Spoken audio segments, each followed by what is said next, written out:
In this video, you will learn how to create a Paycom account. First, receive your invitation. Your employer will send you an email with a link to start the onboarding process.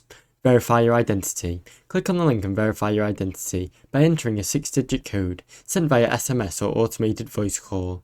Set up login credentials. Either choose a username or create a strong password.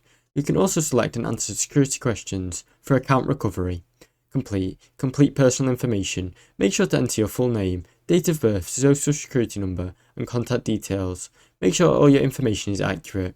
Add emergency contacts. Provide at least one emergency contact name, relationship, and phone number. Set up direct deposit. Enter your bank account details for your direct deposit and review the information if your employer has already provided it. Review and submit. Carefully review your entered information, then make sure to submit your details. Access your account. After completing the onboarding process, log into Paycom using your new credentials through the website and mobile app. Now you know how to create a new Paycom account. Thanks for watching. Don't forget to like and subscribe.